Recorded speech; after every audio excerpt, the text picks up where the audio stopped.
This program is brought to you by विश्वास लिन्छौं विश्वास दिन्छौं प्रभु बैंक, नेपाटप सब ठिकठाक, राष्ट्रिय वाणिज्य बैंक, तपाईको आफ्नै बैंक।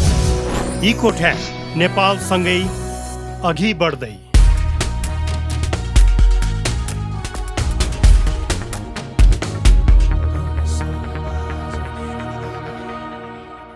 दर्शकबिन नमस्कार। कार्यक्रम तमसुमा ज्योतिर्गमयको विशेष श्रृङ्खलामा यहाँलाई हार्दिक स्वागत छ। आजको श्रृङ्खलामा हामी लकडाउनको बीचमा विकसित राजनीतिक घटनाक्रम र उत्पन्न परिस्थितिमा केन्द्रित भएर संवाद गर्छौँ। हामीसँग हुनुहुन्छ पूर्व प्रधानमन्त्री डाक्टर बाबुराम भट्टराई। डाक्टर भट्टराई, स्वागत छ यहाँलाई। धन्यवाद। मैले तपाईँको त पार्टीको पहिचान चाहिँ किन नसोध्या भने अहिले पनि सायद तपाईँहरू पनि अन्यलमा हुनुहुन्छ होला। होइन, हामी जनता समाजवादी पार्टी नेपाल भएका छौँ। यही रूपमा हाम्रो दर्ता प्रक्रिया अगाडि बढिसकेको छ। अङ्ग्रेजीमा भन्दा पिपुल्स सोसलिस्ट पार्टी नेपाल। होइन, त्यसमा पनि तपाईँको डेजिग्नेसनको कुरा नि मेरो बुझाइमा चाहिँ के भने leadership is not position but action. नेतृत्व भनेको चाहिँ पद होइन, काम हो। तपाईँहरूको त्यो पार्टीको वैधानिकताको प्रश्नलाई लिएर निर्वाचन आयोगमा युवा सङ्घका प्रतिनिधिहरू त्यसलाई बदर गर्न भनेर गएको थियो कि त्यस्तो केही समस्या छ र? अब त उठपटाङ गरी मान्छेहरूलाई चर्चामा आउनुको निम्ति मान्छेले गर्न पाउँछन्, त्यो टिप्पणीको योग्य विषय होइन। डाक्टर सुरेन्द्र यादवको तपाईँकै शब्दमा अपहरणको शैलीको काठमाडौँको आगमनको जसरी चर्चा भयो र त्यसमा तपाईँसहित उपेन्द्र यादव लगायतहरू प्रहरीमा उजुरी दर्ता गर्न जाँदा प्रहरीले उजुरी लिन मानेनन्, यो चाहिँ के तपाईँहरूले त्यसलाई राजनैतिक रङ दिन खोज्या हो कि साँच्चीकै सत्ताको संरक्षणमा भएका पात्र भएका कारणले प्रहरी पनि मुखदर्शक बन्यो? यो विषयमा म सम्पूर्ण दर्शकहरूलाई, आम जनतालाई नै म आग्रह गर्न चाहन्छु, यसलाई गम्भीरतापूर्वक लिइयोस्। यस्तो विषय हल्काफुल्का ढङ्गले उठाउने विषय होइन। म आफै पनि 66 वर्षको भएँ, 45 वर्ष राजनीतिक जीवन गरेँ र कहिले पनि आफूले जाने बुझेसम्म ढाँट छल र कपटको राजनीति मैले गरिनँ र अरू थुप्रै मेरा कमजोरी होला आरोप होला त्यो कसैले लगाउँदैन। र अहिले मैले के देखिनँ, कुनै देशको प्रधानमन्त्री कार्यकारी प्रमुखको प्रत्यक्ष संलग्नतामा कुनै पार्टी फुटाउने प्रयोजनको निम्ति, सांसदको अपहरण गर्नको निम्ति आफ्ना पार्टीका अत्यन्त खराब चरित्र छवि भएका सांसदहरू र भर्खरै 3 महिना पहिले मात्रै निवृत्त भएको पुलिस प्रमुखलाई लगाएर जुन खालको हरकत चाहिँ गरियो, उठाएर ल्याउने जुन काम गरियो, त्यो नेपालको जुन संवैधानिक कानुन छ, हाम्रो अपराध संहिता ऐन 2074 जुन छ, त्यसले प्रष्ट अपहरण भनेर परिभाषित गर्छ।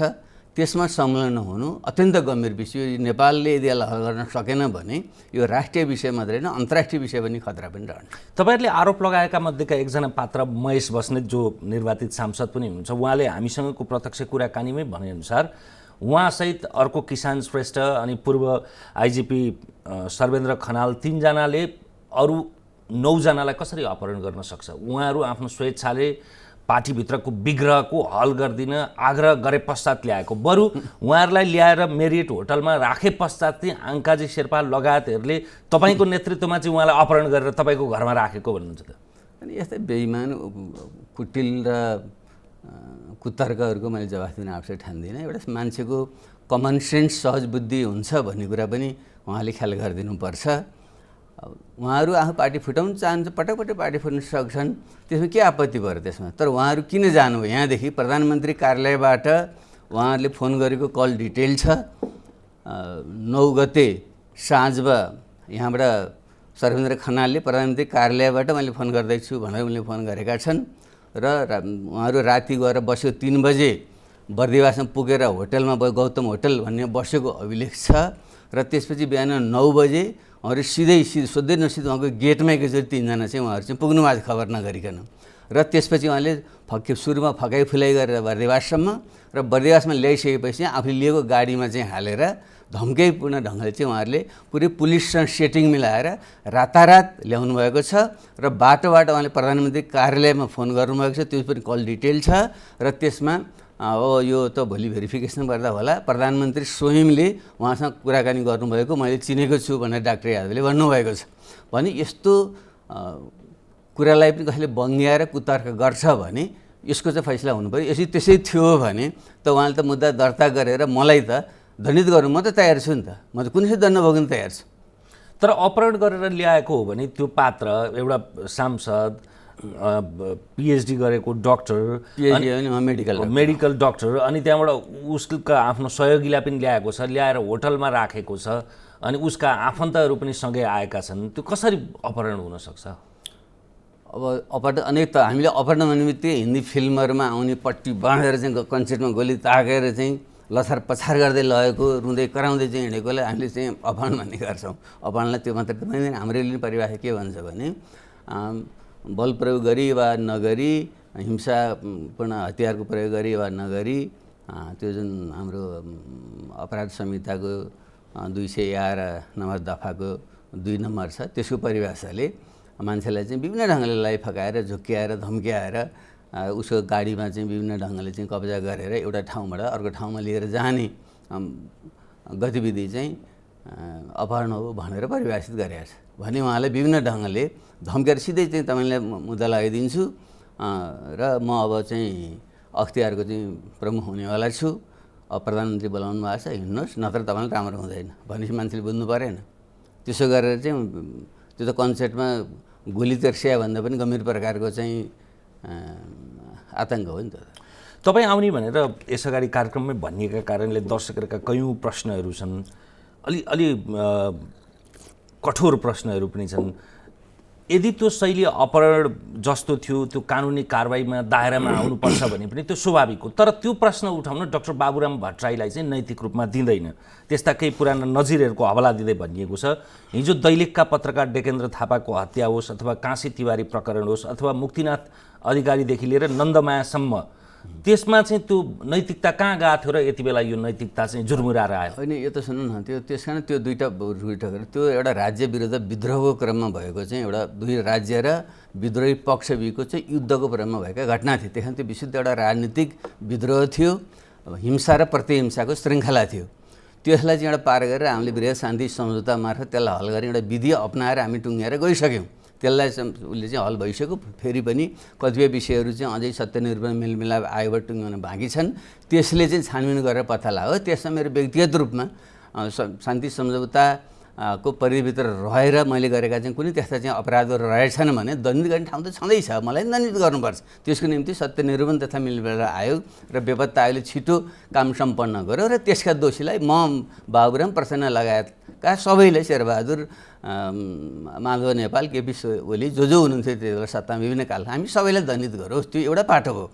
तर यो पाटो भनेको त विशुद्ध अपराधी प्रकृतिको पाटो हो र कुनै पार्टीलाई फुटाएर त्यसलाई चाहिँ नष्ट गर्ने र आफ्नो एकाधिकार कायम गर्ने मनसायले सांसदलाई प्रधानमन्त्रीकै अथवा प्रधानमन्त्री निकटका मानिसहरूको चाहिँ संलग्नतामा उसको इच्छा विपरीत उठाएर ल्याएर उसलाई अपहरण गर्नु भनेको त कानुनले दण्डनीय कुरा, त्यसैले त्यो अलग कुरा हो। त्यसैले मैले अपराध गरेँ भने तपाईँले गरेको अपराध त ढाकछोप गर्न मिलेन नि त। तपाईँको अपराध पनि तपाईँ दण्डित हुने हो, मेरो अपराध पनि म दण्डित हुने हो। त्यसैले यो साँठफेर गर्ने विषय हुँदैन, यो तर्क यसरी गर्नु उपयुक्त हुँदैन। मेरो दण्डको निम्ति मलाई छुट्टै तरिकाले चाहिँ दण्डित दियोस् मेरै प्रक्रियाबाट, र यो प्रक्रियाबाट गएर चाहिँ यसमा सम्बन्धलाई दण्डित गरियोस् भन्ने हाम्रो आग्रह हो। व्यक्तिगत रूपमा तपाईँसँग फरमत राखिएला, असहमत होला, तपाईँको विचारसँग सहमति नहोला, तर तपाईँको बौद्धिकता, तपाईँको जुझारूपन र तपाईँको विकासप्रतिको हुटुटीसँग धेरै मान्छेहरू कायल नै छन्। तर तपाईँ सँगसँगै त्यो राजनीतिक रूपमा अदली बदलीको विषय पनि प्रश्नभन्दा बाहिर छैन। सहकर्मी किशोर दाहाल भन्नुहुन्छ 8वटा पार्टी विभाजन तथा निर्माण गर्नुभयो, तर सबै पार्टी निर्माण हुन सकेनन्। त्यस्तै 12वटा पार्टी अदली बदली गर्दै हिँडेका उपेन्द्र यादवसँग सहकार्य गर्दै अहिले राजपा र सङ्घीय समाजवादी पार्टी एकीकरण गर्दै जनता समाजवादी पार्टी निर्माण गर्न पुग्नुभयो। अब यसको चाहिँ आयु कति? त्यो हेर्दै जाने, गर्दै हेर्नुहोस्।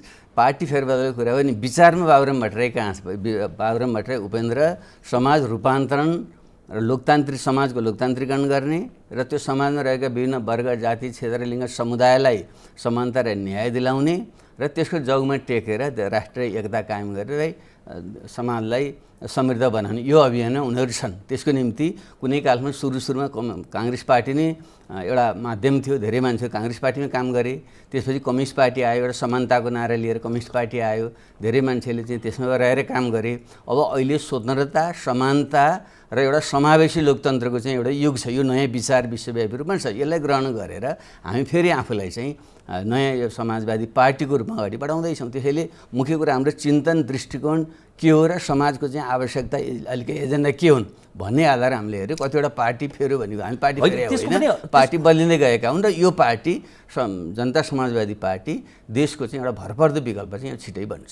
होइन, त्यसको पनि तपाईँ कहाँ हुनुहुन्छ, तपाईँको निकट विकट कस्तो छ, तपाईँ कति विचारलाई पार्टीले बोक्ने भन्दा पनि ती कुरा पारस्परिक रूपमा अडेस लाग्ने भित्ता होलान्, त्यसमा विमति नहोला, तर तपाईँ दर्बिलोसँग मच्चक्कले टेक्नु भएन, राम्ररी किलो गाड्नु भएन भने त त्यस पछाडि त त्यो फैलावट हुने पनि त गाह्रो हुन्छ नि। किला टेक्ने भने केमा हो भने क्या, तपाईँ टेक्ने भने विचारमा हो। बाबुराम भट्टराई जबसम्म सचेत भएर बुझ्नै भयो, नबुझ्ने बेलामा त उसले फोहोर पनि गर्यो होला, लुगामै दिशा पनि गर्यो होला, बेग्लै पाठ हो।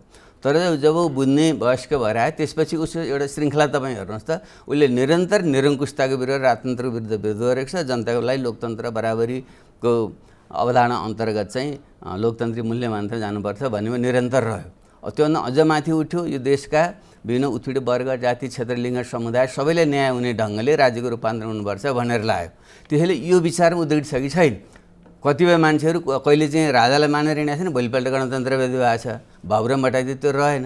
कतिपय मान्छेहरू चाहिँ राष्ट्रियताको मामलामा चाहिँ पुरै कसैको चाकरी दलाली गरेका छन्, फेरि कहिले बडो राष्ट्रवादी बनेका छन्, कहिले बाबुराम भट्टराई त्यो देखिँदैन। उसले निरन्तर रूपमा यो नेपालको जटिल भू राजनीति छ त्यसलाई मिलाउँदै बाह्य जुन उत्पीडन छ त्यसको विरुद्ध उभिनुपर्छ निरन्तर ऊ भनेको छ। सामाजिक न्यायको हकमा उसले चाहिँ म ब्राह्मणको कुलमा जन्मिएको भए पनि कहिले पनि अहङ्कार प्रदर्शन गरेर छुवाछुत लगायतका चाहिँ आचरण उसले गरेन र त्यसमा ऊ निरन्तर रूपमा छ। र विकास र समृद्धिको हकमा देशलाई चाहिँ छिटोभन्दा छिटो तेस्रो विश्वबाट पहिलो विश्वमा कसरी पुर्याउने र त्यसको चाहिँ प्रतिफल सबै कसरी पुर्याउने भन्ने जुन उसको चाहिँ सुरु मेरो पिएचडी थेसिसदेखिको मेरो चाहिँ जुन विचार छ त्यसमा उद्दृढ छ। त्यो हेर्ने त्यसमा हो नि त।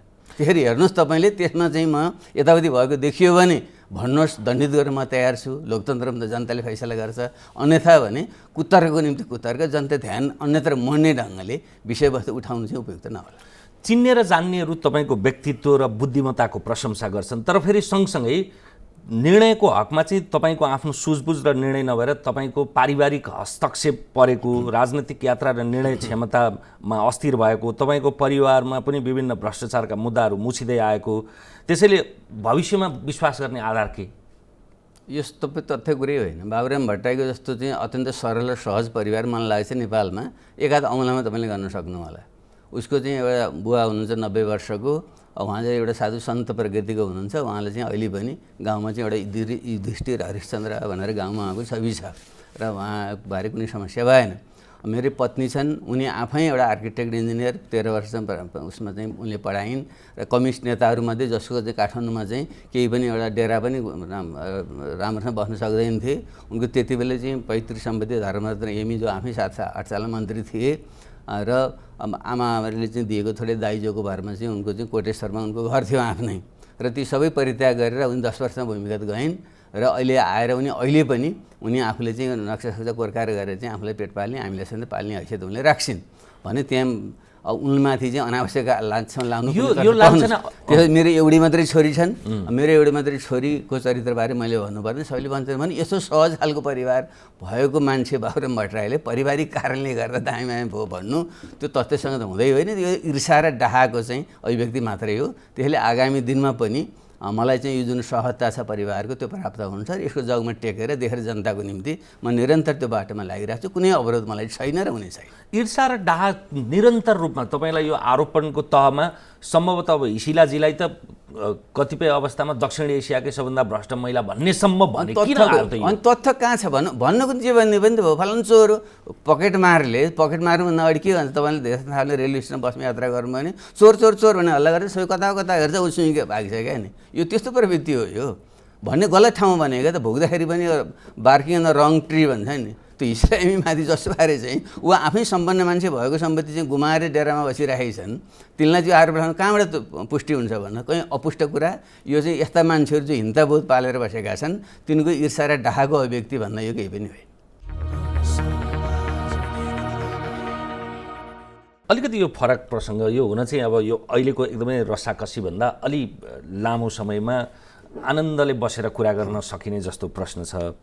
हाम्रै सहकर्मी सुरेश पौडेलजीले भन्नुहुन्छ यो चाहिँ तपाईँहरू भूमिगत भएर शान्ति प्रक्रियामा आउने सङ्क्रमणको अवस्थाको कुरा। त्यति बेला कान्तिपुर र काठमाडौँ पोस्टमा प्रतीक प्रधान र नारायण वाग्लेसँगको अन्तर्वार्तामा तपाईँहरूले भन्नुभएको अब सक्रिय राजनीतिमा हामी आयौँ भने पनि गान्धी हुने, त्यसको त्यो वाञ्छनीयता अथवा त्यसको सान्दर्भिकता चाहिँ नभएर तपाईँहरूले सत्ता आरोहण गर्नुभएको हो कि अथवा फेरि पनि सङ्घर्षको गुन्जायस भएर हो कि अथवा त्यो त्यति बेला चाहिँ एउटा स्वप्न परिकल्पनामा भनेको हो कि अथवा ठोस परिस्थितिको ठोस विश्लेषण गर्दाखेरि त्यस्तो हुन आएको हो। त्यति बेला हामीले भूमिगत कालमा भर्खर शान्ति प्रक्रियामा आउनुको पूर्व सन्ध्यामा बाराबन्दी समझदारी पछि मलाई याद छ नारायण वाग्ले र प्रतीकजीलाई चाहिँ हामीले चाहिँ भेटेका थियौँ र बढी चाहिँ हाम्रो प्रचण्डजीकै पहिलो अन्तर्वार्ता भनेर उहाँ लिइरहनु भएको थियो र उहाँले पनि त्यो बोल्नु भएको थियो, मैले सामान्य सहयोग मात्रै उहाँले गरेको थिएँ। त्यति बेला चाहिँ अब आगामी दिनमा चाहिँ हामी हिजो विगतमा कम्युनिस्टहरू सत्तामा गइसकेपछि पुरै स्टालिन जस्तो पुरै एकाधिकारवादी हुने यस्तो जुन एउटा प्रवृत्ति भयो, सबैसँग त्यो आफ्नो केन्द्रित हुने भयो, त्यसो नभइकन अब हामी चाहिँ बिस्तारै नयाँ पुस्ताले पनि अगाडि ल्याउँछौँ र हामीले चाहिँ एउटा गान्धीको जस्तो चाहिँ एउटा भूमिका जस्तो भन्ने है गान्धी नै हुन्छु भने त्यस्तो खालको चाहिँ अभिभावकीय भूमिका खेल्नेतिर हामी त्यसरी जानुपर्छ, पुस्ता हस्तान्तरण गरेर जानुपर्छ भनेकै हो। त्यसो भन्नुको कारण के थियो भने मैले नै बढी कम्युनिस्ट आन्दोलनमा सुधार गर्नुपर्ने ठाउँमा चाहिँ स्टालिनको अति केन्द्रीयतावादी सम्पूर्ण शक्ति आफै केन्द्रित हुने प्रवृत्ति रह्यो, त्यसले नै कम्युनिस्ट आन्दोलनलाई घाटा भयो।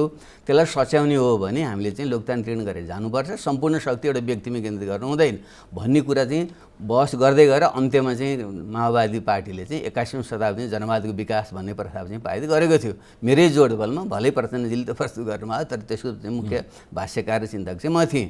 हो त्यो परिवेशमा त्यो भनिएको थियो, म अहिले पनि त्यसैमै छु। तर प्रचण्डजी यता आइसकेपछि जो फेरि सत्ता केन्द्रतिर जानुभयो पछि मेरो उहाँसँग एउटा सङ्घर्ष पनि त्यसो नगरौँ, तपाईँ यहीँ मान्छे मर्न सक्छौँ, त्यसले हामीले चाहिँ सम्पूर्ण शक्ति सत्ता आफू मात्रै केन्द्रीय ढङ्गले जानु हुँदैन, तपाईँ वरिपरि म त्यो केन्द्रित भएको देख्दैछु है भन्ने कुरो मैले भनेकै हो। म अहिले पनि त्यो सत्ता शक्ति केन्द्रीकरण हुनुहुन्न भन्ने पक्षमा छु र त्यसैको निम्ति अहिले नयाँ शक्ति निर्माण गर्दाखेरि पनि हामीले सहभागितामूलक एउटा लोकतन्त्र सबैको पार्टिसिपेटिभ डेमोक्रेसी हुनुपर्छ भन्ने र संहिता लगायतको चाहिँ प्रवर्धनबाट केन्द्रीकृत सत्ता होइन कि केन्द्रभन्दा प्रदेशमा प्रदेशभन्दा स्थानीय तहमा चाहिँ बढी अधिकार दिनुपर्छ भन्ने विषयमा म अहिले पनि प्रतिबद्ध भएर लागेको छु। तपाईँले साथीले सोध्नुभएको प्रश्न त्यो सही हो, त्यो दिशातिर जानुपर्छ।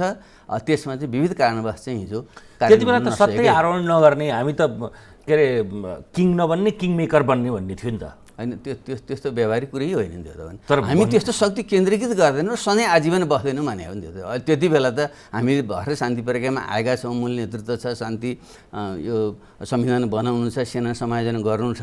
त्यस्तो बेला म अवस्था नलिएँ भनेर चाहिँ आलाकाचा कोही मान्छेलाई अगाडि सार दिएर त अनुभव पनि पुग्दैन। यस्ता चाहिँ दिग्गज हिँडेका सत्ताधारीहरू छन्, तीसँग चाहिँ सङ्घर्ष गर्न सम्भव पनि हुँदैन। त्यसरी त त्यो विघटन विसर्जनतिर गइहाल्थ्यो। त्यसो भन्नु खोजियो होइन, हामी सम्पूर्ण शक्ति केन्द्रीकृत त्यस्तो तानाशाह प्रकारको शासक बन्दैनौँ हामी भन्ने त्यसको लक्ष्य थियो। त्यसैले त्यसलाई चाहिँ त्यही ढङ्गले बुझौँ। हिजो आज तपाईँलाई माओवादी भन्ने शब्द अथवा तपाईँलाई पूर्व माओवादी भन्ने अथवा त्यो शब्दैप्रति त्यत्तिकै मोह छ कि अथवा त्यो सुन्नै नपरे जस्तो लाग्छ? मोह भन्ने हेर म त विज्ञानको विद्यार्थी हेर, मोह भन्ने कुरो त हेर्नु यो त भावनात्मक ढङ्गले आउने एउटा कुरा हो। तर विचार दर्शन ज्ञान भन्ने कुरा त्यो मोह अथवा चाहिँ मोहभङ्ग भन्ने कुरो त्यहाँनिर हुँदैन। त्यसले त समयअनुकूल विकसित गर्दै जानु हो। मान्छेको चेतनाले सुरुमा मान्छे कसरी पानी पर्छ कसरी घाम लाग्छ भन्ने पनि बुझ्दैन थियो, अनि यो चाहिँ भगवान् भनेर पूजा गर्थ्यो मान्छेले। बिस्तारै यो चाहिँ पृथ्वी र सूर्यको चाहिँ सौर्यमण्डलको नियमहरू पत्ता लाग्दै गयो, मौसम परिवर्तन वर्षाको पत्ता लगाएर त्यसमा मान्छेको ज्ञान बढ्यो भने जस्तै राजनीतिक दर्शनहरू पनि समयअनुकूल चाहिँ अगाडि भएर आउँछन् र तिनको चाहिँ आवश्यकता औचित्य छौन्जेल तिनलाई हामीले प्रयोग गर्नुपर्छ। त्यसलाई चाहिँ त्यसको अपूर्णता देखियो भने त्योभन्दा विकास गर्ने आँट गर्नुपर्छ। त्यसैले म मार्क्स लेनिन माओ लगायतका कोही योगदानको म अहिले पनि सम्मान गर्छु, तर त्यो अपूर्ण छ, अहिलेको युगमा त्योभन्दा अगाडि जानुपर्छ भन्ने मान्यता म राख्छु। विवेकशील साझा पार्टीका प्रवक्ता डाक्टर सूर्यराज आचार्यले मेरो नाम नभन्नु भन्नुभएको थियो, भन्नु परे पनि यो पहिचान दिएर भन्नु भन्नुभएको थियो। अलि लामै प्रश्न छ यो, बडा रोचक प्रश्न पनि। तपाईँका विकास सोचका प्रशंसक तर जातीय प्रतिको तपाईँको दृष्टिकोणका आलोचक भनिदिनुहोस् भन्नुभएको थियो। तपाईँ समकालीन राजनीतिको यस्तो दुर्लभ पात्र हुनुहुन्छ कि विरोधी दलका नेता कार्यकर्ता पनि तपाईँका फ्यान छन्, तर तपाईँका बारेमा टिप्पणी गर्दा बाबुरामभित्र दुईवटा बाबुराम छन् भन्छन्। एउटा कहिल्यै दोस्रो नभएको विद्वान, जागिर, भौतिक लाभको बाटो छाडेर सामाजिक न्याय, समानताको सङ्घर्षमा होमिने निष्ठा आदर्शको नमुना, विकास समृद्धिको भोक र त्यसका लागि योजना परिणाम दिने क्षमता भएको नेता। तर दोस्रो चाहिँ रुखो, कुण्ठित, कहिले हँसिलो हुन नसक्ने, क्रूर हिंसाका पक्षपाती, देशभक्तिमा कमजोर, शक्ति र सत्ताका लागि सजिलै विदेशीको गोठी बन्न सक्ने, सत्तामा हुँदा ससुराली खलकको रोजगारीमा विशेष ध्यान। तपाईँभित्रको दोस्रो खाले बाबुरामले पहिलो खाले बाबुरामलाई थिचेको भन्छन् नि। हाँसेन भन्नुबाट हाँसो लाग्यो। यो त्यसैले चाहिँ हाम्रो एउटा गीत छ नि त, फुलको आँखामा फुलै संसार, काँडाको आँखामा काँडै संसार भने त हो। आदि प्रश्न सुनुन्जेलची बडा आनन्द भयो। होइन होइन, आनन्द होइन, म त आलोचना गर्नुपर्छ भन्छु। मेरो त एउटा मलाई अत्यन्त मनपर्ने चाहिँ श्लोक छ संस्कृतको, जीवन्तु मे शत्रुगणा सदैव यदां प्रसादात् सुविचक्षणोऽहम् यदा यदा मां विकृतिं लभन्ते तदा तदा मां परिबोधयन्ति। मेरा प्रतिस्पर्धीहरू भन्ने त्यहाँ त दुश्मन भनेको त्यो शब्द प्रयोग नगरौँ, मेरा सधैँ बाँचिरहन्, जसको चाहिँ कृपाले गर्दा चाहिँ म चाहिँ अत्यन्त सतर्क छु, सजग छु। जब जब मैले चाहिँ कमजोरी गल्छु त्यति बेला उनीहरूले चाहिँ मलाई चाहिँ औँल्याएर चाहिँ सतर्क गराइदिन्छन्। त्यसैले म मेरा प्रतिस्पर्धीहरूप्रति आभार छु भन्ने जुन श्लोक छ त्यसलाई म आदर्श मान्छु। त्यसैले मान्छे भनेको कहिले पनि म भगवान मान्न पनि मान्दिनँ, भगवान हुँदा पनि हुँदैन, मान्छे भगवान हुन पनि सक्दैन। मान्छे भनेको चाहिँ हामी विपरीतहरूको एकत्व भन्छौँ। पशु जगतबाटै आएको हुनाले हामीमा चाहिँ मानवीय गुणको प्रधानता हुनुपर्छ, तर सँगसँगै पाशविक गुण र कमजोरीहरू पनि त्यहाँ लोभ लालच पनि त्यहाँनिर हुन्छन्। त्यसैले पाशविक प्रवृत्तिको न्यूनीकरण र मानवीय प्रवृत्तिको आधिकीकरण गर्नुपर्छ भन्ने नै मेरो जीवनको मिसन छ। त्यसले ममा पनि केही पाशविक त्यस्ता कमजोरी प्रवृत्ति अवश्य छन्। हामी सबैमा हुन्छ, कति प्रतिशत भन्ने चाहिँ इतिहासले छुट्याउने कुरा हो। त्यसैले त्यसलाई म अन्यथा मान्दिनँ। अब सूर्यराजीको नाम लिनु, म अत्यन्त सम्मान गर्ने पात्र, उहाँको नाम लिने बित्तिकै मैले उहाँले जुन मेरो बारे भनिदिनु भन्नुभएको छ त्यो बिम्ब चाहिँ उहाँको हो। उहाँ अत्यन्त मनपर्ने र अत्यन्त प्रतिभाशाली विद्वान पनि हो। म उहाँ नेपालका अत्यन्त औँलामा गर्न सकिने विद्वानमध्येमा उहाँलाई गन्छु।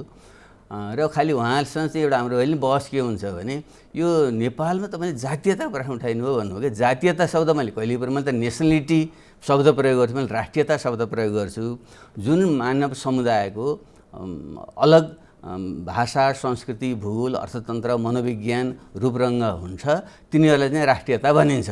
यो परिभाषा हो। तर मानव जाति फेरि सबै होमोसेपियन्सका प्रजाति अफ्रिकाबाटै आएका तिनी मान्छेहरूकै चाहिँ आँगाबिँगा हौँ हामी। त्यसै भएको हुनाले नेपाल भन्ने ठाउँ यस्तो रह्यो हिमालको काखमा कि विविध कारणले गर्दाखेरि अफ्रिकाबाट घुम्दै फिर्दै आउने क्रममा कोही चाहिँ पश्चिमतिरबाट आएका चाहिँ ती खसहरू ती पनि आएर चाहिँ परापूर्वकालदेखि यहाँ बसे। अब अर्का थरी चाहिँ उता मध्य एसियाबाट मङ्गोलतिर पुगेका अथवा चाहिँ यता बर्मातिरबाट चाहिँ फेरि चाहिँ तिब्बततिरबाट घुमेर आएका चाहिँ किराँत समुदायका मानिसहरू, तिनको रूपरङ्ग अलि फरक प्रकृतिको। अब अर्का थरी भारतको मैदान हुँदै गर्मी ठाउँ हुँदै चाहिँ आएर तराई मधेसमा बस्ने मधेसी थारूहरू, यी तिनवटा थारी जातीय क्लस्टरबाट नेपाल बन्यो। यिनीहरूको भाषा संस्कृति अलिक फरक छ। त्यसैले यो चाहिँ राजनीतिक परिभाषा अनुसार चाहिँ यिनीहरू चाहिँ अलग अलग राष्ट्रियताहरू हुन्। त्यो नेपाल भनेको एउटा देश हो, कन्ट्री हो। यी चाहिँ समुदायहरू चाहिँ राष्ट्रियता हुन्। त्यसैले यी अलग राष्ट्रियताहरू मिलेको चाहिँ नेपाल चाहिँ एउटा चाहिँ देश हो। एउटै देशभित्र धेरै राष्ट्रियताहरू छन्।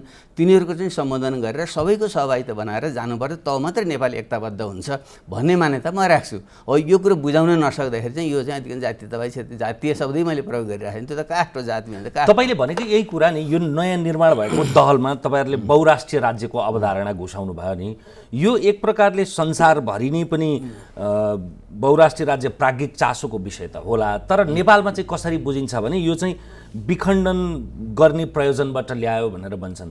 बहुराष्ट्रिय राज्य भन्ने विषय प्राज्ञिक चासो र चिन्ताको विषय हुँदाहुँदै संसारमा त्यसो भए अभिलेखीकरण नै भएर दलहरूले दस्तावेजीकरण नै गरेका संसारमा त्यस्ता प्रशस्त उदाहरण छन्। प्रशस्त उदाहरण छन्। कोही बहुराष्ट्रिय राज्यहरू छन्, कोही चाहिँ एकल राष्ट्रिय राज्य भनेको चाहिँ एउटै राष्ट्र एउटै राज्य। जस्तै चाहिँ युरोपमा जाति होइन, त्यो जाति एउटै जाति, त्यो ककेसियन जाति हो त्यो युरोपको सबै। तर भाषिक आधारमा भाषिक, सांस्कृतिक, तिनको मनोविज्ञान, आर्थिक कारोबार आदि फरक भएको हुनाले जर्मन, फ्रेन्च, डेनिस आदि खालका चाहिँ राष्ट्रिय राज्य भए थिए। युरोप त्यस्तो भयो।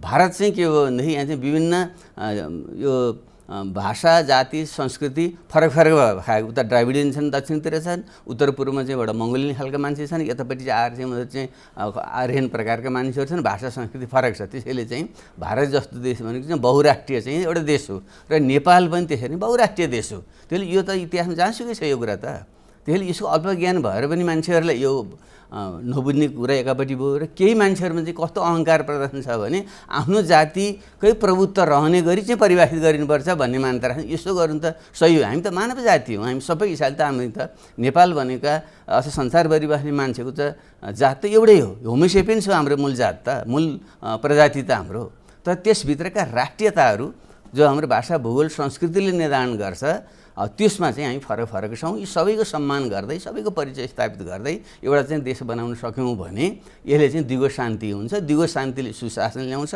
सुशासनले समृद्धि ल्याउँछ भनेर नै हामीले चाहिँ यो परिकल्पना बहुराष्ट्रिय राज्यको अवधारणा त यहाँको मौलिक भन्दा पनि त्यो त युरोपेली परिभाषा नै हो तपाईले युरोपमा बहुराष्ट्रिय छैन त्यहाँ एकल राष्ट्रिय राज्य त्यही त राष्ट्रियताको परिभाषा भनेको त्यहाँबाट आयो के किनभने त्यहाँ त एकल जातीय राज्यहरू भएका कारणले एक जाति एउटा राज्य भयो तर हामी कहाँ भने उनीहरूले बेलैमा हल गरे उनीहरूको पनि थियो पहिले जर्मनीहरूमा यी सबै जुन साम्राज्यहरू थिए नि फ्रेन्च साम्राज्य अस्ट्रो हङ्गरी साम्राज्य भएको बेलामा चाहिँ तिनीहरू चाहिँ बहुराष्ट्रिय राज्यहरू थिए पछि उनीहरूले चाहिँ एउटा वेस्टफेलिया भन्ने एउटा सन्धि गरे चाहिँ 17औं शताब्दीको चाहिँ सुरुमा त्यति बेला चाहिँ उनले राष्ट्रिय राज्य बनाउने भन्नेतिर तिनीहरू गए त्यति बेला हल गरे 300 वर्ष पहिलेको कुरा भयो अब हाम्रो त ढिलो भयो पृथ्वीनारायण शाहले अङ्ग्रेजले त थिच्दै ल्याएको थियो यहाँ पनि साना राज्य थिए नि तर जोटाहरू अब त्यस्तो बेलामा एक ठाउँमा नल्याएदेखि चाहिँ अङ्ग्रेजले खाला भने डर भयो उनले एउटा एकीकरण त गरे भौगोलिक तैपनि उनले चाहिँ सबै जातको फुलबारी हो त भने तर त्यो बनाउन उनले भ्याएनन् भने अहिले अब हामीले पृथ्वीनारायण शाहले नै भौगोलिक एकीकरण गरेको जुन नेपालको मुलुक छ त्यसैलाई चाहिँ हामीले चाहिँ अब यी सबै जातिहरूको चाहिँ अपनत्व चाहिँ सुनिश्चित हुने गरी खास गरी यहाँका चाहिँ किरान समुदाय यहाँका खस समुदाय र यहाँका चाहिँ मधेसी थारू समुदायको यी तीनटा मूल राष्ट्रियताहरूको चाहिँ एउटा एकीकृत एउटा देश साझा देश जो संहितामा आधारित हुन्छ त्यस्तो बनाऊँ त्यसले मात्रै दिगो शान्ति दिन्छ र भारत र चीनको बिचमा चाहिँ यसको राष्ट्रिय स्वाधीनताको जग बलियो हुन्छ भन्ने हाम्रो मान्यता यो नै सही हो र यसलाई हामीले प्रवर्धन गर्न खोजेकै हो हाम्रो संविधानले पनि त्यो बाटो खोलेको छ यसको प्राज्ञिक मन्थन जति पनि गर्न सकिन्छ यसैमा डाक्टर आचार्यकै प्रश्न छ पहिचान र यही बहुराष्ट्रिय राज्यसँग सम्बन्धित नै पहिचान र जातीयताको आधारमा गरिने प्रदेश विभाजन र राजनीतिले अन्ततः सामाजिक विखण्डन निम्त्याउने र सीमान्तकृत समूह अनि झन सीमान्तकृत हुने परिणाम निम्त्याउने अनुसन्धानले देखाएको छ नोबेल विजेता थोमस सिलिङको पहिचान र सामाजिक विखण्डनको शोध कार्यको निचोड यही छ के भन्नुहुन्छ त्यसलाई म मान्दैन त्यो सत्य होइन कतिपय मान्छेहरूले चाहिँ एउटा कस्तो भने खास गरी अमेरिकातिर चाहिँ यता युरोपका मान्छेले गएर त्यहाँका रेड युनियनहरूले चाहिँ दमन गरे चाहिँ हजारौँ लाखौँ मान्छेहरू मारेर त्यहाँ आफ्नो चाहिँ आधिपत्य जमाए र चाहिँ यता मेक्सिको र उता दक्षिण अमेरिकातिर पनि जुन त्यहाँ आदिवासी चाहिँ रेड युनियनहरू थिए तिनलाई चाहिँ नष्ट गरेर चाहिँ अङ्ग्रेजहरूले चाहिँ गएर यता स्पेनिसहरू अथवा युरोपियनले गएर चाहिँ साम्राज्य जगाए त्यसो हुँदाखेरि ती जाति नै पुरै लोप भएर जस्तो चाहिँ त्यहाँ गए र त्यसले त्यहाँ चाहिँ इन्डिजिनियस नेसनलिटी भनेर चाहिँ अथवा आदिवासी जनजाति भन्ने शब्द त्यहाँ त्यसरी चाहिँ आयो र तिनीहरूले पहिचान अधिकार खोज्दाखेरि चाहिँ यी चाहिँ गोरा जातिहरूले चाहिँ अब यस्ता खालका चाहिँ कुतर्कहरू चाहिँ गरेर योले चाहिँ झन् उनीहरूले आफूले पछाडि पार्ने पहिले गएर चाहिँ उपनिवेश जमाएर चाहिँ तिनको चाहिँ जग्गा जमिन सम्पत्ति सब खोज्ने तिनलाई कुनै सुविधाबाट वञ्चित गर्ने पछाडि पार्ने अनि अहिले आफ्नो पहिचान अधिकार खोज्दाखेरि चाहिँ त्यही खोज्दाखेरि जान पछाडि पऱ्यो भन्ने कुतर्क जुन गरिरहेका छन् त्यो चाहिँ गोरा युरोपियनले गरेको कुतर्क हो र हामीले अलि एनलाइटेन मान्छेहरूले वैज्ञानिक चिन्तन राख्ने मान्छेहरूले चाहिँ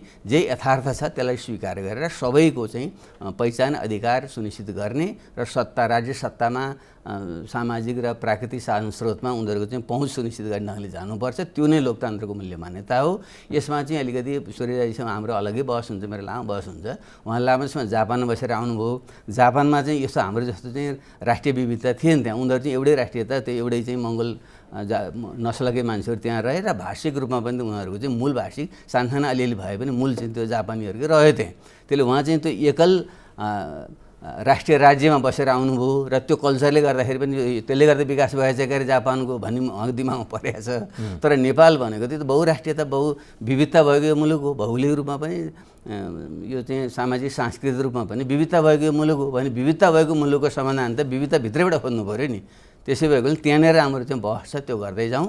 त्यसले म चाहिँ फेरि पनि के भन्छु भने नेपालको चाहिँ राष्ट्रिय एकता सुनिश्चित गर्ने हो भने हामीले यो विविधता स्वीकार गर्नुपर्छ। जहाँसम्म एउटा खालि तपाईँले अहिलेको प्रश्न पनि गर्नुभयो, बाबुरामको यो देशभक्तिमा कमजोरी भन्दा मलाई कहिलेकाहीँ त यी साथीहरूलाई मेरो चुनौती छ, तपाईँहरू बाबुराम भट्टराई मरेर गएपछि आर्यघाट पुग्दाखेरि तपाईँको आँखाबाट आँसु खस्दै खस्दैन लेखेर राख्नु होला तपाईँहरू। त्यति बेला बाबुराम भट्टराईको परिचय त्यति बेला गर्नु होला, अहिले तपाईँले गर्न सक्नुहुन्न, किनकि तपाईँको आँखामा नै दृष्टिदोष भइसकेपछि चिन्न सक्नुहुन्न। तर तपाईँले सम्झिराख्नु होला, देशलाई चाहिँ साँच्चै एकताबद्ध गरेर यसलाई चाहिँ समृद्ध बनाएर भारत र चीन जस्तो दुईवटा ठुलो मुलुकको बिचमा राष्ट्रिय स्वाधीनता र सार्वभौमत्व जोगाएर राख्न कसले योगदान गर्दो रहेछ त्यो इतिहासले पुष्टि गर्छ। त्यति बेला ख्याल गर्नु होला। उहाँहरूलाई मेरो यही चुनौती छ। जहिले प्रश्नहरूमा अलिकति समसामयिक भन्दा माथि उठेर प्रश्न उत्तर गरौँ कि तपाईँको हुन त फलोवर त तपाईँ ट्विटरमा त नेपालमा सबभन्दा बढी तपाईँकै फलोवरहरू छन्, तर त्यहाँ पनि फेरि नेपालीहरूको बानी कस्तो रहेछ भने संसदमा तपाईँले अस्ति केही मिनट बोलिदिनु भयो कि म पनि हामी कस्तो चप्पल लाएर आएको थियौँ, अहिले कहाँ पुगेका छौँ, सबैले सबैको छानबिन गरौँ भन्ने बित्तिकै बडा हाई पनि भयो। तर अधिकांश चाहिँ तपाईँलाई निन्दक नै छन् र त्यो निन्दाको ठुलो अंश चाहिँ एउटा जातीय राज्य विखण्डनलाई प्रशय दिने भन्ने र अर्को चाहिँ राष्ट्रिय भक्तिप्रतिको जहिले पनि प्रश्नले अचेटिरहने। किन त्यस्तो? अनि किन उहाँहरूले भन्नु पऱ्यो, उहाँहरूले भन्नु पऱ्यो नि त। बाबुराम भट्टराई खास भन्दा म त यो त आर्य खस समुदायमा फेरिको मान्छे, मेरै जाति, मेरै पुर्खाहरू गजानन भट्टराई, नारायण अर्याल, गणेश पाण्डे भन्यो, त्यही हाम्रै ठाउँको, त्यो हाम्रो जुन खोपलाङ भन्ने गाउँ छ लिगलीकोटको फेदीमा, त्यो जिकालु बान्नेका खलकहरू र हामीहरू त्यही ठाउँका मान्छेहरू। हाम्रै पूजा पर्खाले चाहिँ द्रव्यशाला चाहिँ लमजुङबाट चोरेर ल्याएर चाहिँ लिगलीमा चाहिँ त्यहाँका मगरहरूलाई छकेर आज बनाएको थियो। त्यसले हामी त त्यो खलकको मान्छेहरू हो। त त्यसले गर्दा नेपालको जुन भौगोलिक एकीकरण भयो त्यसमा हाम्रा पिता पुर्खाले भूमिका निर्वाह गरे, त्यसमा हामीले चाहिँ गर्व छ।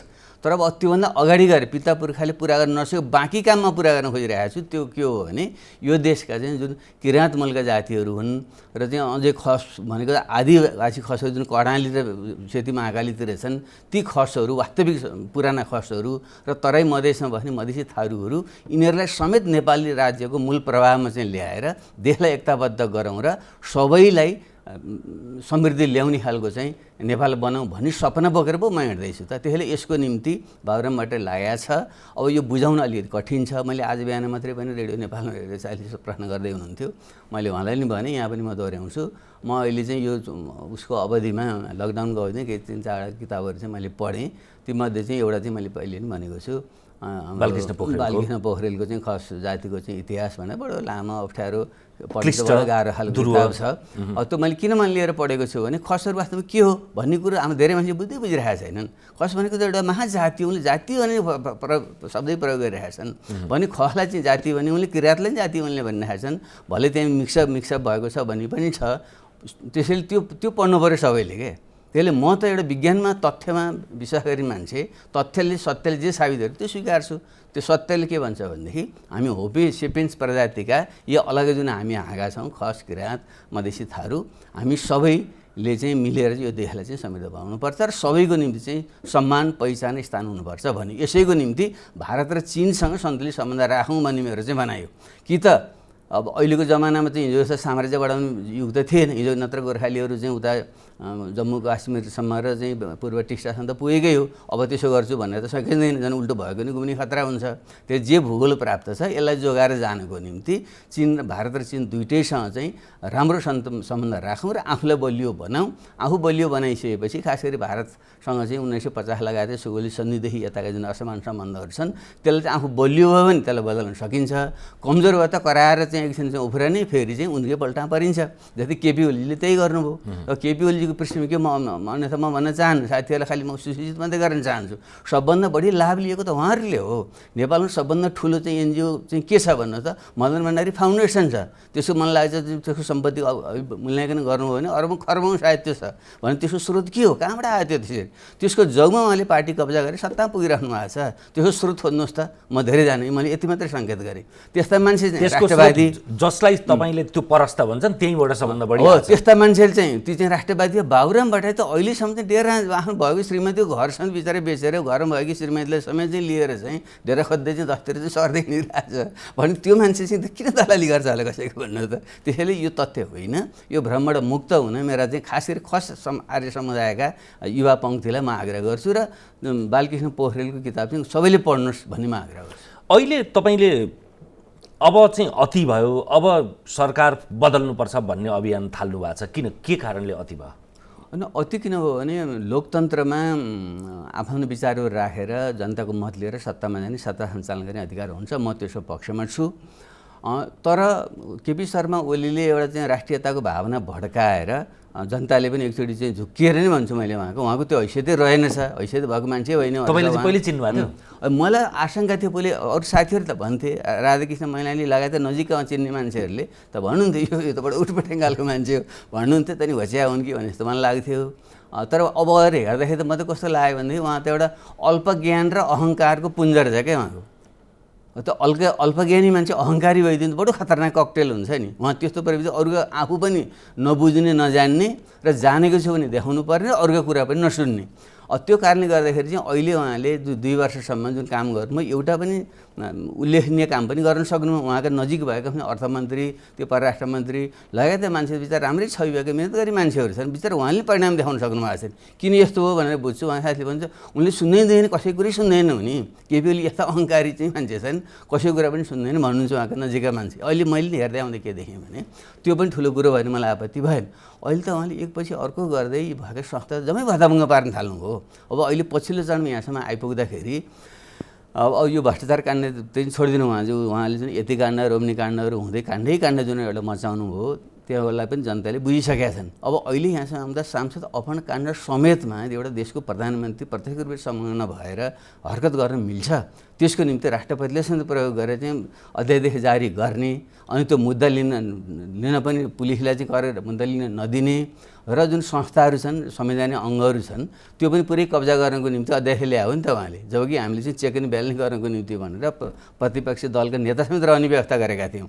त्यसलाई हटाउने ढङ्गले उहाँ जसरी जानुभयो त्यसले कब्जा गर्ने हो। अब अहिले पनि उहाँले मान्छेहरू भन्छन् यो जुन अहिले सर्वेन्द्र खनालले अपहरण गर्न गए उनले धागै के देखाए, म अब अख्तियारको प्रमुख हुनेवाला छु, त्यसैले तिमीलाई मेरो मद्दत लिनुपर्छ, तिमीले नत्र देखाइदिन्छु भन्ने कुरा उनले शब्द प्रयोग गरेछ भने यसरी चाहिँ अख्तियारमा पनि यस्तै मान्छेहरू लगाएर राख्ने, अपराधिक प्रवृत्तिका मान्छे त्यहाँ लगाएर राख्ने, निर्वाचन आयोगमा पनि त्यसरी राख्ने, लोकसेवामा राख्ने र सबै यसलाई चाहिँ कब्जा गर्ने। अदालतमा पनि केही समय अगाडि मिडियामै आएको थियो, उहाँले 15 वर्षसम्मको सेटिङ भएको छ। सर्वोच्च अदालतका न्यायाधीशहरू पनि प्रमुख हुने पालो चाहिँ उहाँले सेटिङ नै मिलाएर भने यसरी चाहिँ सबै संस्थाहरू चाहिँ भताभङ्ग भए। तपाईँले सर्वेन्द्र खनाललाई त्यसो भनिरहँदाखेरि जीवराम भण्डारीसँगको संवादमा रमेश खरेलले भर्खरै 2 दिन अगाडिको अन्तर्वार्तामा के भन्नुभएको थियो भने काशीनाथ तिवारी हत्यामा प्रभु शाहको संलग्नता र बाबुराम भट्टराई गुटमा प्रभु शाह भएपछि बाबुरामको अनुसन्धान रोक्ने दबाब गरेको भनेर रमेश खरेलले भन्नुभएको थियो। त्यस्तो प्रयोग त शक्ति त तपाईँले पनि प्रयोग गर्नुभएको छ। अहिले त उहाँले भने हो, त्यो त मैले त सुनेको भएर म जान्न। रमेश खरेललाई मैले राम्रै मान्छे भन्थे मैले मान्छु, त्यो उहाँले भने हो कि मलाई थाहा भएन। हो भने भएकै मैले कोड गरेँ, त्यो मैले उहाँसँग तर्क गर्न तयार छु। बाबुराम भट्टराई त्यो छानबिन गरेर उसले गर्नु पऱ्यो क्या। म फेरि पनि के भन्छु भने अर्काले गरेको अपराध देखाएर आफूले अपराध गर्न मिल्दैन क्या। मेरो अपराधमा मलाई दण्डित गर्ने हो, अरूको अपराधमा अर्कालाई दण्डित गर्ने हो। मैले सारमा के भन्नु खोजेको भने अहिले चाहिँ हाम्रो लोकतान्त्रिक संस्थाहरू चाहिँ सबै नष्ट हुन लागे, समग्र राज्यकै अपराधीकरण हुने खतरा बढ्यो र सम्पूर्ण सेटिङ मिलाएर चाहिँ सम्पूर्ण यो अङ्गहरूलाई चाहिँ ध्वस्त पारिदिएपछि चाहिँ लोकतन्त्र नष्ट हुन्छ। चिन्ता त्यहाँ हो। त्यसै लोकतन्त्र बचाउनुको निम्ति अब चाहिँ केपी ओलीको बहिर्गमन बाहेक विकल्प छैन भन्ने मेरो। केपीको विकल्पमा पुष्पकमल दाहाल होला अथवा माधव नेपाल होला अथवा त्योभन्दा पर गएर यदि त्यो अध्यादेश फेरि ल्याएर पारित भयो भने 60-40 भनेर पार्टी फुट्यो भने शेरबहादुर देउवा होला। त्योभन्दा पर त छैन। अनि केपीको विकल्पमा उहाँहरू पनि त परीक्षित पात्रै त हो नि। होइन के हो, कहिले के भनिन्छ भने वर्स्ट अमङ द वर्स्ट भनिन्छ भने क्या, खराब मध्येको चाहिँ खराबलाई अन्त्य गरिसकेपछि कम खराब हुन्छ नि त। हामी सबै कम खराब मध्येमा पराउँला। सबभन्दा राम्रो आयो एकदम राम्रो भइहाल्यो, त्यो ल्याउन सकिन्छ भने सबभन्दा खराबलाई त पहिले त पन्छाउनु पऱ्यो नि, तब नि त्योभन्दा कम खराब मान्छे आउँछ। त्यसले अहिले त उहाँको खतरा त के भने व्यक्तिगत कुरा भयो नि, फेरि पनि त्यस्तो नपरोस्। व्यक्तिगत मेरो उहाँ कुनै दुश्मनी छैन, त उहाँले जसरी यी लोकतान्त्रिक संस्थाहरू भत्काइराख्नु भएको छ त्यसको परिणाम चाहिँ के हुन्छ भनेदेखि हामीले ल्याएको लोकतन्त्र नै तहस नभएर घुम्ने र देश चाहिँ गम्भीर सङ्कटमा फस्ने खतरा हुन्छ। देश गम्भीर खतरामा फैसिएपछि के हुन्छ, राष्ट्रियता पनि खतरा हुन्छ, अब जनताको जीव ज्यान पनि खतरा हुन्छ। त्यो बचाउनुको निम्ति पनि अहिले चाहिँ केपी ओलीलाई चाहिँ सक्नुहुन्छ, उहाँले बेलैमा चाहिँ इसारा बुझेर राजीनामा गर्नुपर्छ। त्यो सक्नुहुन्न, उहाँको पार्टीले नै संसदीय दलबाट निर्णय गरेर नेतृत्व परिवर्तन गर्नुपर्छ। त्यो पनि उहाँहरू सक्नुहुन्न भने अनि त्यसपछि प्रतिपक्षी पार्टी, जनता, नागरिक समाज मिलेर चाहिँ सडकबाट वैकल्पिक बाटो लिनुपर्छ। केपी ओलीको दृष्टिकोणबाट अथवा उहाँको शुभेच्छुक सहयोगको दृष्टिबाट हेर्दा त 2/3 सरकार छ करिब करिब, पार्टीमा उहाँकै अनुहार देखिएका कारणले त्यत्रो बढी मत आएको भन्ने भन्छन्। तपाईँले त्यो भ्रम परो दर्शकलाई भन्नुभयो, त्यो मतदातालाई भ्रमै परे पनि उहाँलाई जिताएर ल्याए। तर पछिल्लो 4-5वटा प्रकरणहरू उहाँले नचाहँदै तपाईँको एमसिसी प्रकरण, एमसिसी पनि पास हुँदैन, भेनेजुएलाको विज्ञप्ति उहाँले नचाहँदा सहअध्यक्षले निकाल्नुहुन्छ, उहाँको विरुद्धमा जम्सीखेलमा अर्को बैठक बस्छ, वामदेव गौतमलाई नचाहँदै उपाध्यक्ष दिनुपर्छ, राष्ट्रिय सभामा आफूले चाहेको डाक्टर युवराज खतिवडाको ठाउँमा दबाब पर्छ, वामदेव गौतमलाई ल्याउनुपर्छ भनेर भनिन्छ, सभामुख आफूले चाहेको पात्र हुँदैन, अनि रिस उठ्दैन त सत्ताको शक्तिको केन्द्रमा भएको पात्रलाई म देखाइदिन्छु भन्ने त लाग्ला नि त। अहिले देखाए आफ्नो पार्टीभित्र कसलाई आहापाहा लाउने उहाँको चाहिँ पार्टीको भित्रै आन्तरिक कुरा हो। त्यसमा हामीले चासो छैन। हामीले चासो चाहिँ के हो भने लोकतान्त्रिक सङ्घ संस्थाहरू चाहिँ भत्किने भयो, प्रणाली चाहिँ बिग्रिने भयो, त्यसले गर्दा लोकतन्त्र नै खतरामा पर्ने भयो भन्ने कुरा हो। र अर्को एउटा प्रश्न चाहिँ भ्रम के नपरोस् भने जनताले एउटा व्यक्तिलाई छान्दैन। यो जुन अहिलेको संसदीय चाहिँ हाम्रो जुन निर्वाचन जुन प्रणाली छ त्यसले चाहिँ पार्टीलाई छान्छ। त्यसो भएको यो ठिक छैन भन्ने मेरो भनाइ हो। त्यसैले प्रत्यक्ष निर्वाचित कार्यकारी राष्ट्रपतीय प्रणाली र संसदलाई पुनः समानुपातिक र सांसदहरू चाहिँ मन्त्री हुन नपाउने प्रणाली गरौँ। त्यसो हुनु पर्यो सक्यो भने बल्ल भ्रष्टाचार रोकिन्छ र चाहिँ दलहरूलाई चाहिँ चुनावी खर्च चाहिँ राज्यले बेहोर्छ। त्यसो भएपछि सांसदहरूले पैसा खर्च गर्न चाहिँ त्यहाँनिर पर्दैन र प्रधानमन्त्री लगायत कसैले भ्रष्टाचार गरे भने त्यसलाई नियन्त्रण गर्नुको निम्ति चाहिँ एउटा बलियो चाहिँ लोकपालको व्यवस्था गरौँ। यसो भयो भने बल्ल सुधार्न सकिन्छ। यो भित्र चाहिँ सुध्रिने गाह्रो म देख्छु। तैपनि तत्काल चाहिँ जुन सङ्कट अहिले पर्यो नि त्यसको निम्ति चाहिँ नेतृत्व नै मुख्य समस्या भएको हुनाले केपी ओली चाहिँ हट्नुपर्छ र नेकपा पार्टीले नै त्यसबारे आवश्यक निर्णय गरोस् भन्ने हाम्रो भनाइ हो। अर्का एकजना दर्शक, उहाँ पत्रकार पनि यो राससँग आबद्ध हुनुहुन्छ, महेन्द्र सुवेदीजीको प्रश्न छ, तपाईँ मिसेल फुकोको नवऐतिहासिकवाद, जाक्स डेरिडाको विनिर्माणवाद, स्यामुएल पी हन्टिङटनको सभ्यताको द्वन्द्व, अझ उहाँको इतिहास के अरे इन्ड अफ हिस्ट्री पनि, इन्ड अफ हिस्ट्री त फ्रान्सिस फुकुयामाको इन्ड अफ हिस्ट्री हुँदै डानी रोड्रिक र जोसेफ स्टिग्लिजसम्मको राम्रो अध्ययन गर्नुभएको छ, जुन नेपालमा एकसाथ एकदमै कमले मात्रै अध्ययन गर्छन्। तर तपाईँ आफू कहिल्यै पनि त्यो अनुसार समाजमा रिफ्लेक्ट गर्ने र नेतृत्व गर्ने प्रसङ्गमा एकदम अस्थिर, भावुक र एकदमै लिस्ट प्राग्मेटिक र अव्यवहारिक भन्ने आरोप लाग्छ। ल भन्नुहोस्, अब तपाईँ कहाँनिर हो? मैले त्यो सबैबाट चाहिँ राम्रो कुरा सिक्ने कोसिस त म गर्छु है, रेफरेन्स त सबै लिनुपर्छ। तर म अहिले पनि आफूलाई चाहिँ एउटा प्रकारको क्रिटिकल मोडर्निस्ट मेरै आफ्नै प्रवृत्ति के हो भन्ने हो भने चाहिँ कहिले चाहिँ पोस्ट मोडर्निजम भन्छन्, म चाहिँ त्यसो मान्दिनँ। किन यो चाहिँ मोडर्निजम भनेको चाहिँ त वास्तवमा चाहिँ वैज्ञानिक क्रान्ति,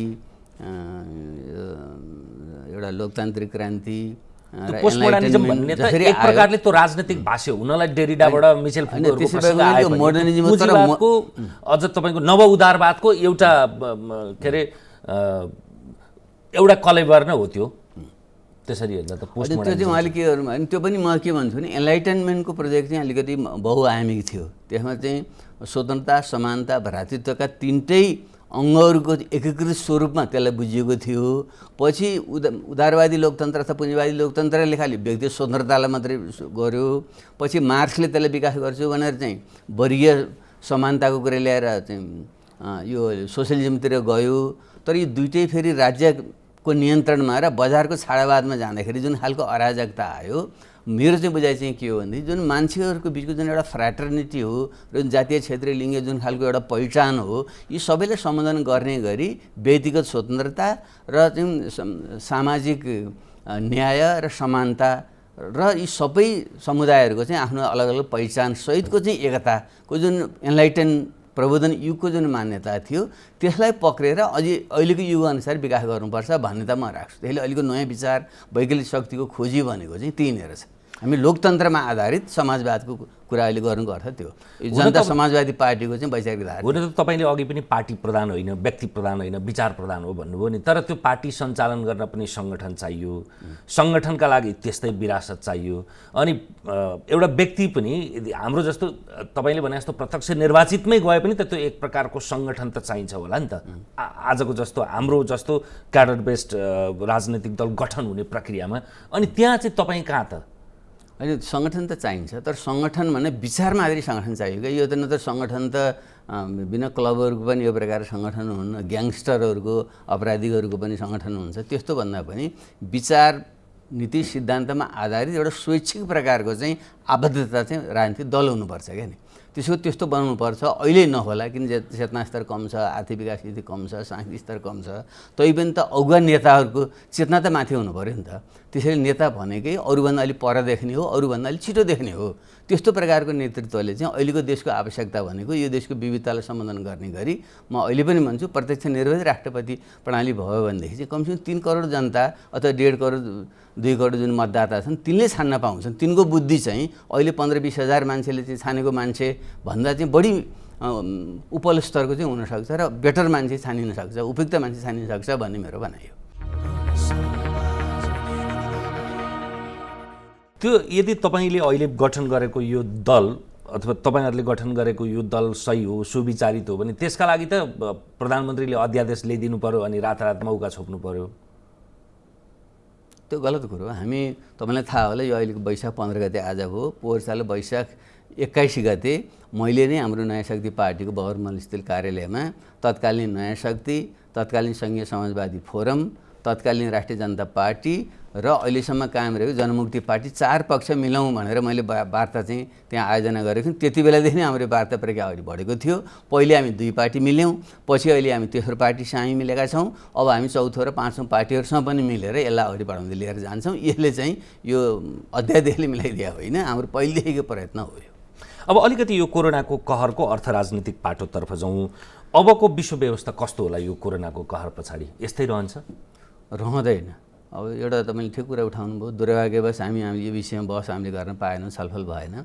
अहिलेको विश्वमा चाहिँ ठुल्ठुला चिन्तकहरू चाहिँ अबको सबै राजनीतिक, आर्थिक, सामाजिक संसारलाई नै कोरोना पूर्व र कोरोना पश्चातको युग भनेर चाहिँ परिभाषित गर्दैछन्। यसरी आर्थिक रूपले हेर्दाखेरि चाहिँ अब यो भन्दै हेर्दाखेरि त यो एउटा आकस्मिक रूपमा आयो, प्राकृतिक प्रकोपमा आयो जस्तो चाहिँ देखियो, तर मान्छेले लिएको विकासको बाटो बारे चाहिँ गम्भीर प्रश्न छ। प्रकृति र मानव बिचको संसर्ग, सङ्घर्ष र एकताबाट नै विकास समृद्धि हुँदै आएको हो। तर मान्छेले चाहिँ बेरोकटोक ढङ्गले प्रकृतिको विनाश गर्दाखेरि अब यस्ता खालका चाहिँ भाइरसहरू चाहिँ उत्पन्न हुने र फैलिने जुन प्रक्रिया बढ्यो, यसले अहिले मान्छेले के देखाइरहेको छ भने हामीले चाहिँ विकास समृद्धि ल्याउँदाखेरि चाहिँ प्राकृतिक सम्बन्धलाई पनि सन्तुलनमा राख्न सक्नुपर्छ, प्रकृतिसँगको सम्बन्धलाई। त्यसो हुन सकेन भने फेरि मानव जाति नै विनाश हुने खतरा हुन्छ भन्ने एउटा विमर्श छ। अर्को कुरा चाहिँ यो जुन कोरोना भाइरस चाहिँ जसरी चाहिँ चीनमा उत्पत्ति भएर र अमेरिका हुँदै संसारभरि जसरी फैलिरहेछ, त्यसले यो चाहिँ अन्तर्सम्बन्धित हो। मानव जातिका समस्या चाहिँ साझा समस्या छन्। एउटा देशले, एउटा मान्छेले मात्रै गर्छु यो भनेर हुँदैन र मानव जातिले नै मिलेर, सबै देश मिलेर चाहिँ गर्नुपर्छ। र त्यसले आर्थिक व्यवस्था पनि अब हामीले चाहिँ बढी आफ्नै देशतिर फर्कने होइन कि बढी अन्तर्सम्बन्धित ढङ्गले लानुपर्छ भने यसरी प्रकृतिसँगको सम्बन्ध र अन्तर्राष्ट्रिय सम्बन्धलाई ध्यानमा राखेर आफ्नो विशेषतालाई सुहाउँदो खालको चाहिँ आर्थिक प्रणाली चाहिँ विकास गर्नुपर्छ भन्ने एउटा मान्यता छ। र नेपालको सन्दर्भमा पनि हामीले एउटा पाठ सिकेर विश्वसँग जोडिएर प्रकृतिसँग सम्बन्ध सन्तुलित राखेर नेपालको चाहिँ यहाँको जुन प्राकृतिक र मानवीय साधन स्रोत छ त्यसलाई ध्यानमा राखेर विकासको बाटो अवलम्बन गर्नुपर्छ। अझ यो सन् 2030मा त अब विश्वको जिडिपीका दृष्टिकोणले चीन पहिलो हुने भन्ने प्रक्षेपण थियो। यो कोरोनाले चाहिँ त्यो यात्रा त्यति लामो भएन होइन, अझ छोटियो भन्ने प्रक्षेपण हुन थालेको छ।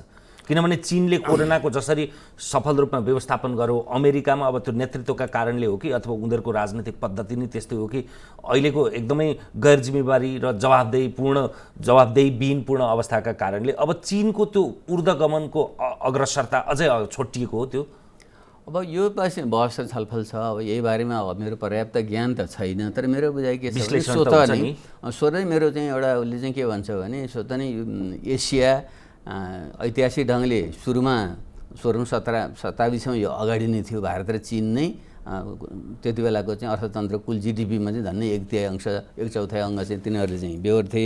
अब पछि यो औद्योगिक क्रान्ति पछि पुँजीवादको जुन पश्चिममा पहिले विकास भयो त्यसपछि उनीहरू अगाडि आयो, यो पछि भयो। अब पुँजीवादले त विश्वभरि नै आफ्नो जरा फैलाउँछ भन्ने त मार्क्सले प्रक्षेपण गरेको कुरा हो। त्यसले अहिले त विश्व नै एउटा भूमण्डलीकृत पुँजीवादको जुन भूमण्डलीकरण ल्यायो त्यसले अब ज्ञान विज्ञान प्रविधि त सबै त्यो पश्चिममा मात्रै रहेन, पूर्वतिर पनि आयो भने यहाँ त मानवीय साधन स्रोत र प्राकृतिक साधन स्रोत आयो भन्दा पनि पुनर्जागरण भयो भनौँ न। होइन, त्यो त स्वतः नै त्यो ज्ञान त फैलिँदै आयो नि त। अब त्यो ज्ञान त त्यहीँबाट आयो नि त। त्यो विज्ञानका आविष्कारहरू प्रविधि त्यही ल्याए त हो हामीले। त्यसैले त्यो त सहिलेसँग ट्रान्सफर हुन सक्यो नि त। फेरि पुँजीवाद आफैले युरोप र अमेरिका आफैले आफ्नो मुनाफाको निम्ति त्यसलाई त एक्सपोर्ट पनि गर्यो उसले मुनाफा कमाउनुको निम्ति। त्यो कारणले गर्दा विश्व अन्तर सम्बन्धित भयो। अब युरोप र खास गरी भारत र चीन र हाम्रो जस्ता ठाउँहरू चाहिँ त यहाँ त प्राकृतिक सम्पदा पनि उनीहरूले चाहिँ बढी दोहन गरे, हामीले कम दोहन भएको छ भने मानवीय साधन स्रोतको पनि धेरै चाहिँ उपयोग हुने सम्भावना हाम्रो बढी छ। र यो चाहिँ प्राविधिक ज्ञान पनि हामीलाई भएपछि स्वतः नै अब केही समय चाहिँ एसियाको पालो त स्वतः नै आउनु पर्थ्यो। त्यसैले यो आउँदैछ र अहिले आज भोलि नै कति बेला भन्न त सकिँदैन। तर यो कोरोनाको परिघटनाले जसरी युरोप र अमेरिकालाई आवाकावा पारे, खास गरी अमेरिकामा त्यहाँको राष्ट्रपतिको जुन चरित्र स्वभाव हो त्यसले गर्दा पनि उहाँहरूको कमजोरीलाई चाहिँ बढी चाहिँ बाहिर ल्याइदियो र यो पूर्वीयहरूको चाहिँ एउटा मनोविज्ञान चाहिँ मनोबल चाहिँ जुन बढेर गयो त्यसले मलाई चाहिँ केही वर्ष त धकल्यो, यता पूर्वको पक्षमा धकल्यो, तैपनि आजको भोलि नै भइहाल्छ भन्नु चाहिँ हुँदैन। फेरि पनि हामीले पश्चिमीहरूले जुन अहङ्कार गरेर एउटा चाहिँ साम्राज्यवादी नीति लिए, पूर्वले चाहिँ अब त्यसो गर्नु चाहिँ हुँदैन। हामीले बेलैमा चाहिँ यो आर्थिक प्रणालीले बदल्नु पर्यो। पुँजीवादी नै खालको प्रणाली अपनायौँ भने त त्यसले ल्याउने साम्राज्यवाद नै हो, अर्काको उत्पीडन नै हो। र अरूको उत्पीडन नगर्ने, प्रकृतिको पनि अनावश्यक दोहन नगर्ने र मानवीय र प्राकृतिक साधन स्रोतको सन्तुलित ढङ्गले चाहिँ त्यसको चाहिँ उत्पादन वितरण गर्ने यस्तो प्रणाली अपनाउन सक्यौँ भने चाहिँ हामी अगाडि गइराख्न सक्छौँ। हामीले पनि पश्चिमकै जस्तो गल्ती गर्न थाल्यौँ भने चाहिँ फेरि हाम्रो गति पनि पश्चिमकै जस्तो हुन्छ। अब प्रत्यक्ष रूपमा हामीलाई पर्ने असर चाहिँ धेरै विश्वलाई पर्ला, हामीलाई पर्ने चाहिँ हाम्रो अब झन्डै 50 लाख श्रम बजारमा छन् हाम्रो नेपालीहरू। अब विश्वको आप्रवासनको प्रभाव नै अब फरक पर्ने जस्तो देखिन्छ। यसले त अब मनोवैज्ञानिक रूपमा पनि प्रभाव पार्ला, विप्रेषणको आयातमा पार्ने प्रभावले नेपाली अर्थतन्त्रलाई हुन त विश्लेषण गर्न हतार होला, यद्यपि कुन परिमाणमा चाहिँ हामीलाई फरक पार्ला? हो, हाम्रो अर्थतन्त्र अहिले पनि श्रम निर्यातमुखी अर्थतन्त्र हो। युद्धको कहिले पनि हुँदैन। हाम्रो त बाध्यताले देशभित्र चाहिँ रोजगारीको अभाव चाहिँ के हो भने पारम्परिक कृषि प्रणाली भत्कियो। त्यसको विकल्पमा चाहिँ हामीले औद्योगिक र सेवामूलक अर्थ प्रणाली चाहिँ विकास गर्न सकेनौँ। त्यसले गर्दाखेरि चाहिँ त्यो जुन अतिरिक्त चाहिँ श्रम थियो त्यो चाहिँ झन्डै 60 लाख अनुमान गरिन्छ विदेशतिर जुन छ। अहिलेको यो कोरोनाको प्रकोप पछि चाहिँ स्वतः नै विश्व परिस्थिति र क्षेत्रीय परिस्थिति बदलिन्छ। तीमध्ये चाहिँ धेरै सङ्ख्या देशभित्र फर्कने सम्भावना हुन्छ। त्यसलाई हामीले चुनौती होइन एउटा अवसर लिनुपर्छ भन्ने मलाई चाहिँ लाग्छ। किनकि आखिर यो धन उपार्जन हुने त प्राकृतिक प्रदत्त साधन स्रोत र मानवीय साधन स्रोतको संयोजनले त बन्ने हो। त्यसैले चाहिँ त्यो शक्तिले देशभित्र राख्न सकियो भने देशलाई छिटो विकास गर्न सकिन्छ। त्यस अनुकूल नीति चाहिँ हामीले अपनाउनु पर्छ। हाम्रो अहिले मुख्य पहिलो ध्यान चाहिँ त्यता जानुपर्छ भन्ने मलाई लाग्छ। कतिपय चाहिँ अनौपचारिक अर्थतन्त्रको लाभ पनि हुने रहेछ क्या। हाम्रो त धेरै अनौपचारिक अर्थतन्त्र ग्रामीण जनजीवन भएको कारणले यस्तो कहरले प्रत्यक्ष रूपमा त्यहाँ चाहिँ छोएको छैन। हो, अनि त्यो त हामी निर्वाहमुखी खालको अर्थतन्त्र। फेरि हाम्रो चाहिँ आकाङ्क्षा डिमान्ड पनि थोरै भयो क्या, सप्लाई थोरै त हुँदै थियो। तर हामी त डिमान्ड नै थोरै, हामी थोरै खाएर पनि एउटा चाहिँ सन्तुष्ट मानेर बस्ने समुदाय पनि भयो। फेरि हामीले चाहिँ जुन कृषि छ जो हाम्रो चाहिँ अलिकति परम्परा आफ्नो पशुपालन पनि गरेको छ, अलिकति आफ्नो खेतीपाती पनि गरेको छ। त्यसले गर्दा आत्मनिर्भरता पनि अलिक बढी छ। त्यसले तत्काल चाहिँ त अरूको तुलनामा हाम्रो रेजिलियन्स भन्छ उनीहरूले त्यो खालको सहनशीलको क्षमता त छ। तर चाहिँ फेरि आम रूपमा चाहिँ उत्पादन वृद्धि गरेर समृद्धि सहितको चाहिँ वितरण ल्याउने सम्भावना पनि म देख्छु। त्यसको निम्ति फेरि पनि म जोड दिन्छु हामीले भारत र चीनसँग नै सम्बन्ध बनाउनुपर्छ र भोलिको निम्ति पनि हाम्रो बन्द व्यापार र आर्थिक विकास भनेको चाहिँ यी दुईटाको मूल्य श्रृङ्खलासँग जोडिने गरी हामीले अर्थतन्त्र विकास गर्न सक्यौँ भने हाम्रा चाहिँ 50-60 लाख जनसङ्ख्यालाई रोजगारी दिन पनि सक्छौँ र वस्तु र सेवाको उत्पादन नेपालमा गरेर भारतको चीनको दुईटाको बजारतिर निर्यात गर्ने खालको नीति लिन सक्यौँ भने देश चाहिँ हाम्रै जीवनकालमा समृद्ध बन्न सक्छ। कस्तो देख्नुहुन्छ आउने दिन कसरी जान्छन् होला यो कोरोनाको कहर पश्चातको आर्थिक राजनीतिक सबै समग्र सत्ता राजनीति पनि? पहिले त राजनीतिक रूपमा नै विश्वव्यापी रूपमा नै एउटा बहस छ। मलाई लाग्छ यो अझै बढी लोकतान्त्रिक, अझै सहभागितामूलक र समानुपातिक लोकतन्त्रतिर जानुपर्छ। अहिलेका लोकतन्त्र चाहिँ अत्यन्त निरङ्कुश खालकै छन् वास्तवमा, पश्चिममा पनि पूर्वमा पनि। त्यो अझ बढी लोकतान्त्रिकरण र अझै समावेशी सहभागितामूलक हुन्छ जस्तो मलाई एउटा लाग्छ। नभए बनाउनु पर्छ भइन्छ भने पनि। दोस्रो चाहिँ आर्थिक रूपमा पनि यो चाहिँ अत्यन्त अति केन्द्रित विकास भएको ठाउँ नै असमानता चरम छ। त्यस्तो प्रकारको अर्थतन्त्र चाहिँ ले त्यति काम दिँदो रहेछ। त्यसले शिक्षा स्वास्थ्य जस्ता क्षेत्रमा राज्यले दायित्व लिने, सबैले त्यो सुविधा पुर्याउने र चाहिँ बजार र राज्यको चाहिँ एउटा सन्तुलित भूमिका भएको र चाहिँ विश्वव्यापी रूपमा चाहिँ जोडिएको अन्तर्सम्बन्धित प्रकारको चाहिँ अर्थतन्त्र बन्छ ढाँचा भन्ने लाग्छ आर्थिक रूपमा। र सामाजिक र नेपालको राष्ट्रियता र भूराजनीतिको हिसाबले हेर्दाखेरि पनि अब चाहिँ एक प्रकारको चाहिँ जो अन्तर्राष्ट्रवादको चाहिँ आवेग छ नि मानिसहरूमा, त्यो भूत छ बेला बादमा। ट्रम्पले पनि चाहिँ पुरै इमिग्रेसन बन्द गर्छु भन्दैन, कहिले हाम्रै केपी ओलीजी पनि कहिले ल आइज भनेर गर्न त केही सक्नुहुन्न, कहिले कहिले मान्छेलाई चाहिँ अलिकति भावना उठाउनु सक्छ। त्यो जमाना चाहिँ अब रहँदैन। हामी विश्वव्यापी रूपमा अन्तर्सम्बन्धित भएर भूराजनीतिक हिसाबले क्षेत्रीय रूपमा पनि क्षेत्रीय चाहिँ एउटा सहकार्य गरेर नै हामी अगाडि जान्छौँ। त्यस्तो समाज आउँछ र सामाजिक र चाहिँ हिसाबले चाहिँ हाम्रो देशभित्र पनि नेपालको विविध जाति क्षेत्रीय समुदायहरू छन्, तिनीहरूको बिचको चाहिँ एउटा सहकार्य गरेर नै नयाँ समाज चाहिँ जान्छ जस्तो मलाई लाग्छ। सत्ताको निरन्तरता, मैले चाहिँ यो सरकार र सत्ताको निरन्तरताको पनि प्रश्न। अब यो रह्यो भने त चाहिँ ठुलो दुर्भाग्य हुन्छ। केपी ओलीकै यही प्रकारको चाहिँ कुशासन, भ्रष्टाचार, अनियमितता, अर्थव्यवस्था नै कायम रह्यो भने त देश त गम्भीर सङ्कटमा जान्छ। विश्व एकापट्टि, हामी अर्कोपट्टि पर्छौँ। सायद त्यस्तो नहोला, मेरो चाहिँ एउटा विश्वास छ र आग्रह पनि छ। नेकपालाई नेपाली जनताले 5 वर्षको चाहिँ म्यान्डेट दिएका छन्। त्यसभित्र पनि विभिन्न दुःख कष्ट गरेर आएका नेताहरू छन्, युवा पङ्क्तिहरू छ, तिनले चाहिँ विचार पुर्याएर बेलैमा केपी ओली जस्ता म त भन्छु एउटा भस्मासुर खालको जुन प्रवृत्ति छ त्यसको अन्त्य गरेर एउटा निकास उहाँले दिनुहुन्छ। यदि दिन सक्नु भएन भने चाहिँ फेरि हामी जनता सबै मिलेर नै निकास दिनेतिर हामी जानुपर्छ। हस्, समय र संवादको लागि धन्यवाद यहाँलाई। यहाँलाई पनि धेरै धेरै धन्यवाद। हामीसँग हुनुहुन्थ्यो पूर्व प्रधानमन्त्री डाक्टर बाबुराम भट्टराई। आजको श्रृङ्खलामा यो समसामयिक राजनीतिदेखि लिएर विश्व अर्थव्यवस्था र कोरोनाको कहरसम्म अलिकति छरिएको छिमलिएको जस्तो पनि भयो, सन्दर्भ पनि त्यस्तै थियो। तमसुमा ज्योतिर्गमयको यो विशेष श्रृङ्खला यति नै। हेर्दै रहनुहोला AP1। नमस्कार।